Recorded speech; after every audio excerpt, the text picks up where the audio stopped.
여러분 안녕하십니까? 의정도포기의 임평순입니다. 경기도의 한 해 예산이 얼마인 줄 여러분 아십니까? 경기도와 경기도교육청 합해서 한 해에 무려 40조 원 정도 된다고 합니다. 어마어마한 금액이죠. 아무래도 도민들의 소중한 세금이니만큼 적재적소에 잘 사용돼야 될 텐데요. 그만큼 눈을 크게 뜨고 또 관리 감독하는 게 무엇보다 중요해 보입니다. 자, 오늘 만나볼 임채철 의원이 바로 그 적임자가 아닐까 생각이 드는데요. 경기도 의원 142분 가운데 유일한 세무사 출신의 도의원이라고 합니다. 그래서 그 전문성을 톡톡히 인정받고 있다고 하는데요. 오늘 만나서 다양한 이야기 나눠보도록 하겠습니다. 먼저 화면을 통해서 만나보시죠. 1973년 서울 출생 임채철 의원. 기획재정위원회 소속으로 성남시 임해 1, 2동, 삼평동, 야탑 1, 2, 3동을 맡고 있습니다. 세무사 출신으로 가천대학교 겸임교수로 일했으며 현재 가감세무법인 대표 세무사로도 이름을 올리고 있습니다. 그는 냉철한 머리와 따뜻한 가슴으로 도 예산과 복지를 살피는데 최선을 다하겠다고 밝혔습니다. 네, 오늘 주인공 만나보겠습니다. 의원님, 안녕하세요. 네, 안녕하세요. 네, 우리 시청하고 계신 우리 도민 여러분께 인사부터 부탁드리겠습니다. 안녕하십니까. 네, 분당의 경제 전문가 경기도민의 세금 지킴이 임채철입니다. 네, 반갑습니다. 경제 전문가라고 소개를 하셨어요. 네네. 제가 142분 가운데 유일한 세무사 출신이세요? 네네네. 그럼 동료 위원분들 가운데서도 굉장히 뭐랄까요, 주목받고 네. 뭔가 인정받고 인기가 많으실 것 같은데 어떻습니까? 인기까지는 모르겠고요. 네네. 뭐 나름대로 뭐 전문성을 인정해 주셔서 뭐 여러 가지 그 도정의 기회를 이렇게 받고 있습니다. 네. 근데 살짝 좀 네. 의원님 세무사 전 시절로 한번 돌아가 보면 네. 제가 조사를 했는데 세무사가 되기까지 굉장히 우여곡절을 겪으셨다 이런 말이 있어요. 왜요? 그러니까 우여곡절이라기보다도 이제 제가 원래 이제 처음부터 이제 뭐 공부를 해가지고 바로 세무사가 된 게 아니고요. 네. 이제 아무래도 이제 집안이 좀 어렵다 보니까 저희가 이제 형제들이 좀 많았습니다. 삼남 이녀 중에 이제 삼남이었는데 네. 부모님께서도 이제 아무래도 그 일용직으로 많이 일도 하셨고 뭐 행상도 많이 하시다 보니까 이제 수입은 많지 않고 해서 네. 제가 이제 대학교 갈 때는 이제 야간 전문대에 이제 장학금을 받고 들어가서 이제 학업하고 일을 좀 병행해야 했던 사정이 있었고요. 뭐 군대까지 이제 제대하고 나서는 이제 바로 이제 생업에, 그러니까 이제 저도 이제 직장을 다니면서 4년제 대학을 졸업하는 이제 꿈을 가지고 이제 다니면서 이제 방송통신대를 졸업을 하고 네. 어릴 때 이제 가졌던 꿈이 세무사였거든요. 어릴 때요? 네, 이제 고등학교 때부터 꿈꿨던 것이 그래서 이제 서울시립대 이제 세무학과에 이제 다시 또 이제 재차 편입을 하게 됩니다. 네. 물론 이제 결혼하고 나서요. 그러고 네. 나서 이제 편입한 후에 이제 3년 만에 이제 세무사가 됐죠. 예. 본인께서 굉장히 좋아하셨겠어요 그때. 이제 제가 그 직장 생활 하다가 이제 세무사가 됐는데 사실 이제 결혼도 하고 나서 됐거든요. 그러니까 네. 어릴 때 이제 부모님도 제 꿈이 세무사였던 걸 알고 계셨으니까 굉장히 많이 좋아하셨죠. 예. 많이 또 아버님이 근데 이제 2차 시험 중에 이제 2차 시험을 4개월 앞두고 이제 돌아가셨어요. 예, 암으로 돌아가셔서 네네. 어머니께서 이제 기쁘기도 하셨지만 많이 슬퍼서 많이 우셨죠. 이제 아버님께서 이제 좋은 거 못 보고 가셨다고. 네. 그렇군요. 저도 좀 그게 좀 아쉽네요. 아마 하늘에서 잘 보고 계실 네네네. 겁니다. 이제 또 정치인까지 되셨으니까 더 네. 뿌듯해하지 않을까 이런 생각이 드는데 예, 예. 세무사로서 만족하지도 않고 늦은 나이지만 네. 또 정치의 도전장을 내미셨단 말이죠. 네네네. 왜요? 그 배경이 있었습니까? 사실은 제가 세무사 되기까지 이런 과정들 보면 사실은 이게 이제 모든 사람들이 출발점이 같지 않아서 어떤 사람들은 이제 좀 더 좋은 환경에서 이제 공부를 하고 어떤 사람은 좀 더 어려운 환경에서 그것들이 이제 부의 대물림, 또 네네. 가난의 대물림 이런 부분들에 대한 문제 의식을 계속 가졌던 것 같아요. 네. 그러다 보니까 제가 이제 또 이제 대학에서 또 이제 아이들을 이제 또 학생들을 또 가르치게 됐는데 네. 학생들을 가르치면서도 또 그런 부분을 굉장히 많이 이제 문제점이라 느꼈고 그런 시스템을 개선하는 데 있어서 정치가 가장 먼저다. 그렇게 생각을 해서 이제 정치를 한번 해봐야 되겠다라는 생각을 했습니다. 그래서 네. 몇 번의 고배를 마시고 또 8년 만에 정식 공천을 받고 네. 2018년도에 전국 동시지방선거에서 네네네. 이제 당선이 됩니다. 네. 정말 현실을 뭔가 바꾸고 싶은 마음. 네네. 그래서 정치에 많이 도전장을 내시더라고요. 그 정확하게는 사실 정치라고 하는 게 이제 네네. 공천을 받는 데까지 이제 뭐 8년이라는 이제 그 시간이 걸린 건데 네네. 사실 이제 정치에 관심은 사실 어릴 때부터도 가졌죠. 어릴 때부터요? 네, 가졌고 그 공천을 받는 과정에서도 꼭 내가 여기서 내가 후보가 돼서 내가 고쳐야 되겠다기보다도 네. 이 공천 과정에서 의미 있는 역할을 하면 또 좋겠다. 나 같은 사람이 참여함으로써 더 좋은 분도 나올 수도 있고. 네네. 예.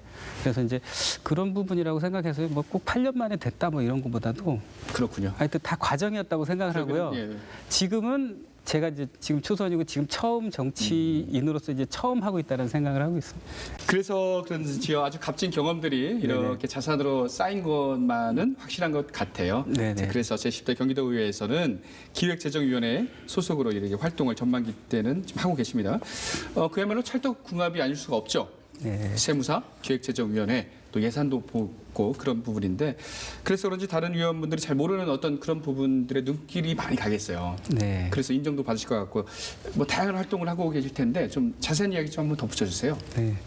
제가 이제 인생이 그러니까 약간 돈과 관련된 일을 많이 한 것 같아요. 네. 처음에 이제 직장 생활을 할 때도 첫 직장이 이제 격리팀장을 했었거든요. 격리팀장님? 네. 그러니까 이제 종합병원에서 이제 병원 회계, 병원 살림을 이제 책임지는 그런 일들을 했었고요. 네. 그 다음에는 이제 뭐 이제 학과들은 뭐 경영학과, 세무학과 나왔으니까 그렇고 대부분 이제 그 예산이랑 돈과 관련된 일을 많이 했는데요. 도의회에서도 이제 세무사다 보니까 처음에 이제 기재위를 뭐 저도 원했지만 사실은 이제 기재위가 사실 인기 사김이라고 알고 있었기 때문에 과연 이제 저한테 역할을 주실까 했는데 네. 우리 이제 뭐 대표 의원님께서 뭐 임채철이 잘할 것이다 생각하고 역할을 또 주셨고요. 그 다음에는 이제 그 보통 이제 결산 검사라고 저희가 하는 게 있습니다. 1년에 네. 한 번씩 우리가 이제 예산 심사라는 그 말씀 많이 들어보셨을 거예요. 우리가 이제 예산을 심의하고 그다음에 이제 예산이 편성이 되면 그다음에 이제 결산을 하게 되는 과정이 꼭 있습니다. 네. 우리가 1년 살림살이를 어떻게 마무리했는지 결산 심의라는 걸 하는데 그 이제 의회에서 이제 예산 심의와 결산 심의를 하는데 그 사전에 전문가들이 결산 검사라는 것을 또 하게 됩니다. 결산 검사를 해서 그 이제 도의회에 제출하거든요. 도의원이 3명이 들어가고 네. 그다음에 이제 일반 전문가들이 이제 뭐 공무원 출신의 이제 고위 공무원 출신의 전문가들 그리고 뭐 공인회계사, 세무사들, 뭐 시민단체들 해가지고 한 7명 정도 해서 10명이 구성됩니다. 보통은 이제 그 결산검사 대표위원이라고 표현하기도 하고 그냥 편하게 그냥 결산검사 위원장이라고 얘기도 하는데 네네.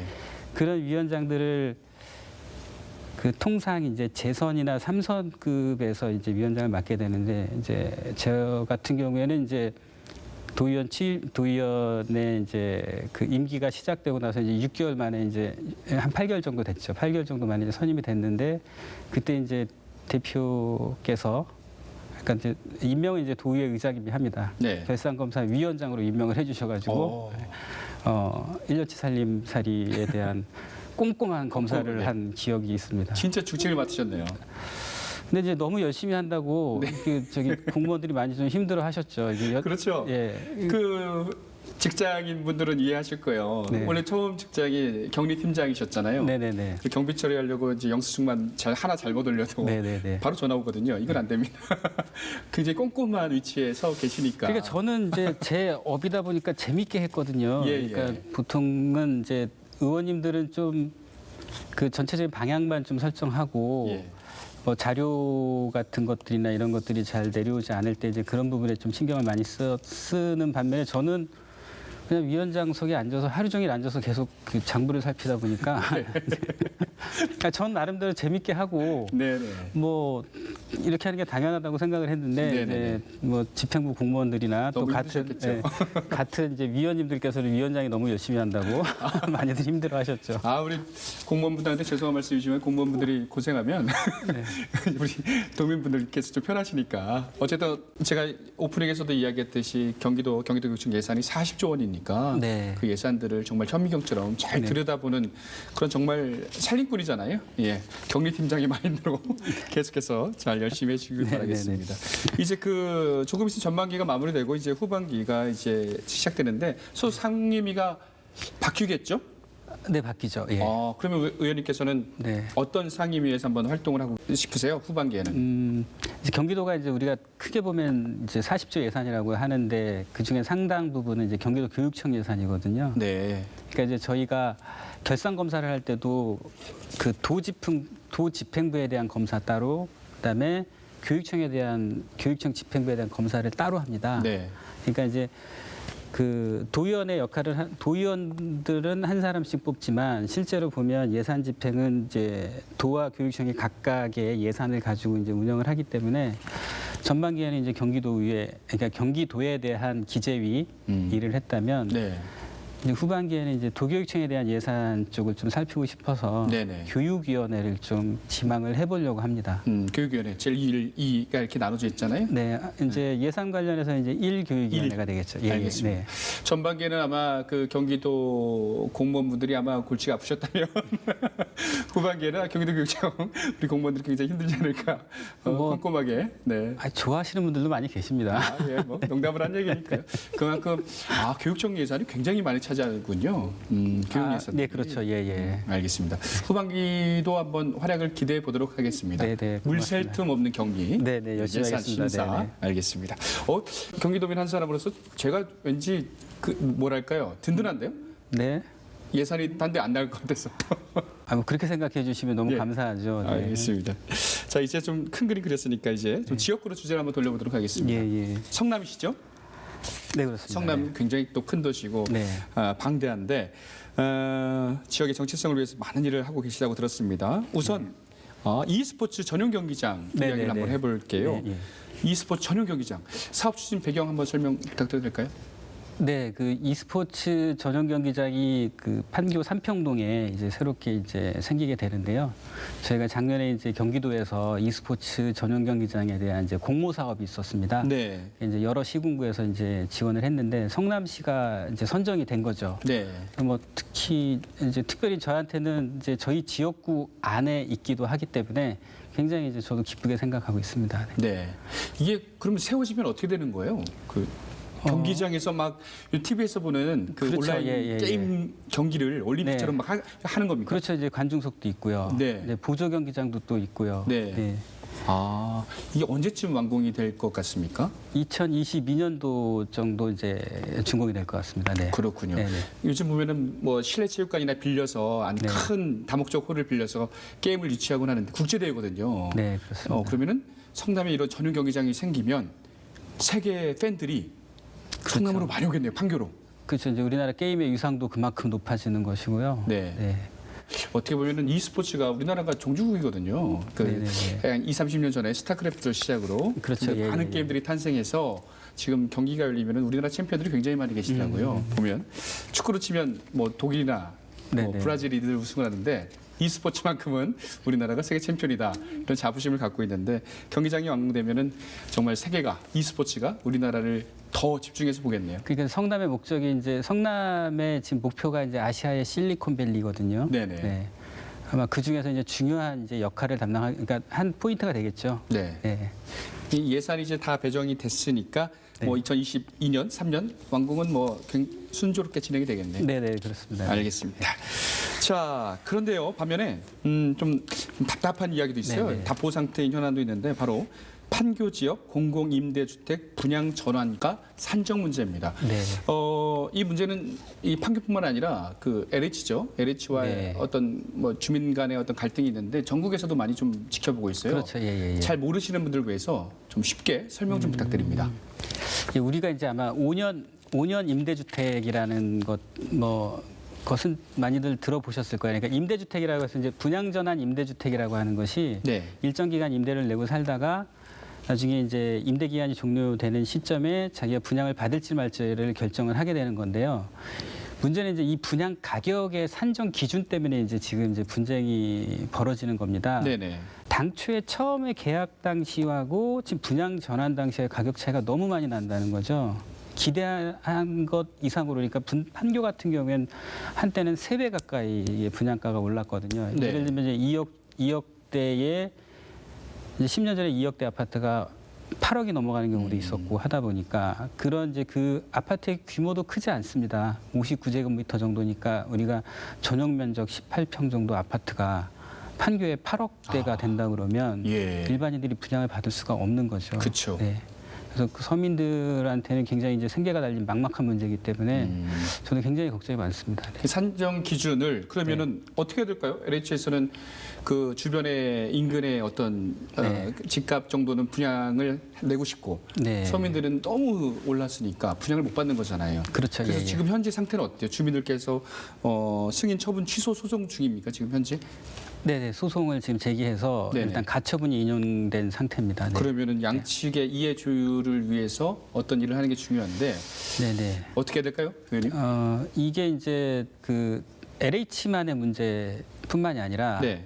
당초에 이제 그 공공기금을 이용해서 건물 민간도 또 참여한 부분이 있습니다. 네. 민간 건설사도 참여한 문제가 있어서 이게 물론 이제 제가 말씀드린 59제곱미터 이하인 경우도 있지만 약간 더 큰 이제 중대형 평형이라고 표현을 하는데 그 약간 큰 규모의 민간 그 공공 분양도 또 있습니다. 네. 그래서 이게 이제 단순한 문제가 아니다 보니까 네. 왜냐하면 이제 어쨌거나 회사와 그 주민들이 계약을 체결한 문제지 않습니까? 네네. 네, 그러다 보니까 이게 이제 정부의 입장 그리고 이제 국토부의 입장은 그렇게 해줄 수가 없다는 거죠, 이렇게. 네, 분양가를 높게 책정될 수가 없다라는 건가요? 아니면은 이 두 계약건에 참견을 할 수가 없다라는 건가요? 그러니까 이제 위헌 소지까지 얘기를 하고 있는 위헌 거- 소지요? 네. 네. 그러니까 뭐냐면 당사자가 계약을 원래 이제 그 법에는 네. 감정평가액 이하로 분양을 한다라고 돼 있는 건데요. 네네. 이제 계약에는 아마 제가 알기로는 감정평가액으로 한다라고 계약서에 써 있기 때문에 네네. 이제 계속 감정평가액으로 분양 전환을 승인 요청을 한 거죠. 민간에서는요? 뭐 LH도 그렇고. LH도 그렇고. 그러니까 쉽게 얘기하면 이 집이 만약에 10억이면 네네네. 그 원래는 법적으로는 뭐 10%나 20% 밑으로 산정이 좀 돼야 되는데 네네. 그러니까 시- 계약대로 하겠다는 거죠. 계약대로 그냥 진행하겠다. 네, 계약대로 근데 하겠다는 정부에서는 이게 위헌 소지가 있다. 현재는 이 상태가 맞는 근데 건가요? 계약대로 하겠다는 건데 주민들은 그렇게 할 수 없다는 것이고 그렇게 분양 전환가 산정 기준에 대한 법을 바꿔달라라고 얘기를 하는 것인데 네네. 이제 국토부의 입장은 위헌 소지가 있다라는 거죠. 그렇군요. 아유, 예, 어려운 문제네요. 그렇죠. 예, 이게 네네. 아까 이제 뭐 성남시가 이제 분양 전환을 승인하는 권한은 있는데 성남시의 입장은 지금 이제 이게 다 임박을 했는데 판교는 임박을 했고요. 네. 향후에 이제 계속적으로 이제 이 분양 전환 시기가 도래하는 아파트들이 계속 이제 전국적으로 나오게 되는 거거든요. 그래서 네네. 지금 판교가 가장 좀 빠른 편인데 이제 성남시의 입장에서는 뭐 하자가 없으면 내줄 수밖에 없는 것이 이제 우리 이제 성남시의 권한 안에서는 그렇게밖에 할 수 없다는 거고요. 네. 네. 그 성남이 이제 임박했으니까 일단 시작을 하면 이게 또 전국으로 이렇게 어떻게 보면 네, 좀 퍼져나갈 텐데 네, 네, 네. 와 이렇게 2억 된 아파트가 이제 한 8, 9억까지 되면 네. 서민들은 분양받기가 좀 어렵겠어요. 이렇게 이대로 진행이 된다면. 일단 이제 국회에서 법 개정이 의지를 가지고 되면 그 이유는 이제 과연 이제 국토교통부를 설득하는 문제, 네, 이런 것들이 좀 있어서 네. 저는 이게 듣다 보니까 저는 어떻게 보면은 주민 입장이잖아요. 네네네. 좀 제가 만약에 분양을 못 받게 된다면 너무 화가 날 것도 같고 네네. 그런 마음이 좀 드네요. 실제로 사실은. 네. 그 10년을 살면서 그 사실 어른들은 뭐 저는 이제 뭐 어른들 같은 경우에 이사 가서도 살 수 있지만 아이들이 학업 중이잖아요. 아 그렇네요. 네. 어릴 때 이사 와서 음. 지금 초등학교, 중학교를 다 거기서 다니다가 네. 분양 전환이 안 돼서 다른 곳으로 이사를 가야 된다면 정말 힘든 일이죠. 네. 안타까운 일이고. 자, 한번 좀 지켜보도록 하겠습니다. 자, 이제 그 답해 주신 내용에 의해 그 지역 현안 중에 꼭 해결하고 싶은 거 있으시면 이 시간 통해서 한번 말씀해 주시겠어요? 이 문제는 꼭 해결하고 싶은데 정치인으로서 어떤 것들이 있습니까? 뭐 지역 민원인데요. 네. 지역 현안인데 작년에 이제 제가 이제 저희 분당에는 이제 탄천이 있습니다. 지역 주민들이 산책하기에도 좋고 분당이 자랑이거든요. 그런데 이제 그 부분이 지금 약간 쉴 만한 공간도 좀 많이 없고 부족한 것들이 좀 많이 있습니다. 그래서 이제 탄천에 대한 주민들의 편의 시설을 좀 많이 좀 개선해 보려고 이것저것 노력 중이고요. 네. 지금 이제 작년에 탄천에 이제 탄천 보도교를 제가 이제 도비 10억하고 시비 10억하고 해가지고 이제 20억짜리 지금 다리를 지금 만들고 있어요. 네. 지역의 명소로 좀 만들어 보려고 지금 네. 이제 거의 아마 6월 말이면 아마 준공이 지금 한창 공사 중이거든요. 그래요? 네. 그래서 만들어지면 네. 아까 탄천 종합운동장하고 야탑역 일대를 이렇게 이어주는 이제 중요한 다리가 될 것 같아요. 네네. 그래서 하여튼 잘 마무리 지려고 하고 있고요. 네. 그 외에 이제 우리 주민들이 이제 여수천이라든가 야탑천에 이 지류를 통해서도 많이들 걸어서 이제 운동하러 내려오시거든요. 출퇴근 네. 때도 이용을 하시고. 그런데 지금 자전거 도로가 좀 많이 정비가 자전거 도로하고 이제 보행 도로가 이제 겹쳐 있는 바람에 야탑천과 여수천에서는 많이들 불편해 하시거든요. 그래서 이제 그 부분도 좀 보행 환경을 좀 한번 개선해 보려고 하고 있고요. 네. 분당이 이제 또 하나가 이제 아파트가 이제 30년 가까이 되면서 많이 노후화됐습니다. 네. 근데 사실 이제 우리 집안이 노후가 되고 하면 우리가 고쳐서 쓰면 되긴 되는데 우리 어르신들이 이용하는 시설이라든가 어린이들이 이용하는 시설들, 그러니까 놀이터라든가 또 어르신들이 이제 이용하는 경로당이라든가 이런 데들은 사실 이게 시 입장에서는 이게 사유재산인 거거든요. 네. 어린이 공원은 그러니까 놀이터는 다르지만 그래서 이런 부분에 대한 예산 지원의 근거가 없다는 거예요. 그러니까 주민들의 돈으로 해야 되는데 사실 주민들이 아파트 관리를 하다 보면 네네. 아무래도 후순위로 밀릴 수밖에 없는 어린 게 놀이터나 있고. 이런 것들이. 주로 이제 제가 이제 경로당 얘기를 경로당, 네. 말씀드리는 거고요. 그래서 이제 그런 부분 좀 개선을 좀 하는데 네. 그러니까 법적 근거라든가 지원 근거를 좀 만들어야 되지 않을까 이런 생각하고 있습니다. 그렇군요. 알겠습니다. 뭐 이거는 경기도의원뿐만 아니라 성남시의원분들과 해가지고 뭐 조례를 상의한다거나 뭐 이렇게 좀 일단 해야겠네요. 경기도 예산으로 지원할 수 있는 근거가 있다 그러면, 있다고 하면. 만들어서 내려드리면 되는 거죠. 각 시군에. 알겠습니다. 아주 꼼꼼하게 우리 성남시 잘 좀 살펴주시고요. 네네. 특히 아까 탄천 말씀하셨던 탄천은 성남 시민들만 이용하는 게 아니거든요. 자전거 도로가 엄청 이용해서 용인까지 그냥 전국에서 그냥 다 이용하는 도로이기 때문에 네네. 도로래요. 하천 산책로죠. 그래서 용인의 이제 도의원님들하고도 아주 밀접한 관계를 가지고 있습니다. 네. 알겠습니다. 같이 한번 개발해 보자고. 네. 산책하기 참 개발이 좋은 아니라 이제 곳인데. 개선 방안을 찾아보자고 말씀드리겠습니다. 알겠습니다.